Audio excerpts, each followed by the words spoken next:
Hello, this is Dr. K Paul Stoller, and while most Americans still do not understand they were victims of a democide, most now know the COVID jabs caused widespread harm. So the biosecurity cabal has switched strategies. They can't deny the damage anymore. So instead they're saying, but the vaccines saved millions of lives. It sounds reassuring, but when you look closer, the claim falls apart.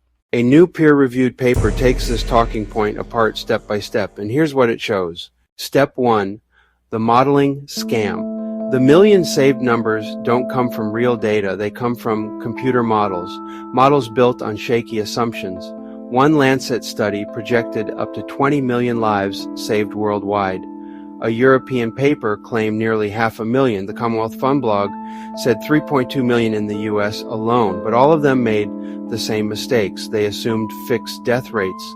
They assumed no natural immunity. They ignored early treatment, and they never counted vaccine harms. In other words, fantasy projections presented as fact. Step 2, the stop the spread lie.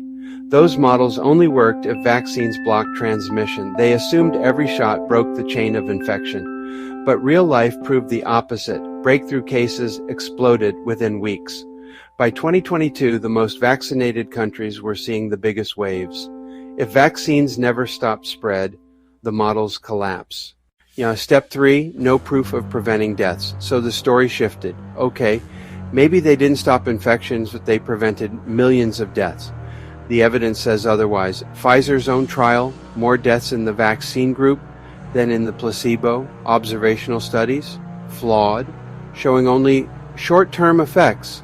National dashboards, just raw counts. Once you adjust for age and risk, the supposed benefit disappears. There is no solid proof jabs saved lives. Step 4, how the myth was manufactured.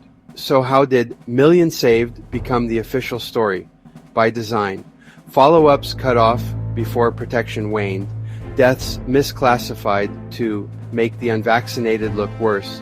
Adverse events ignored. And scientists who raised concerns silenced or censored. That's how a weak assumption became Senate testimony, government press releases, and endless media sound bites. The bottom line, the million saved claim collapses when you look at it clearly. The models were speculative. The stop the spread promise was false. Trials and data show no mortality benefit, and the entire narrative was manufactured. This isn't science, it's propaganda, and more Americans are no longer buying it. The next obvious question is, if it didn't save lives, how many did it take?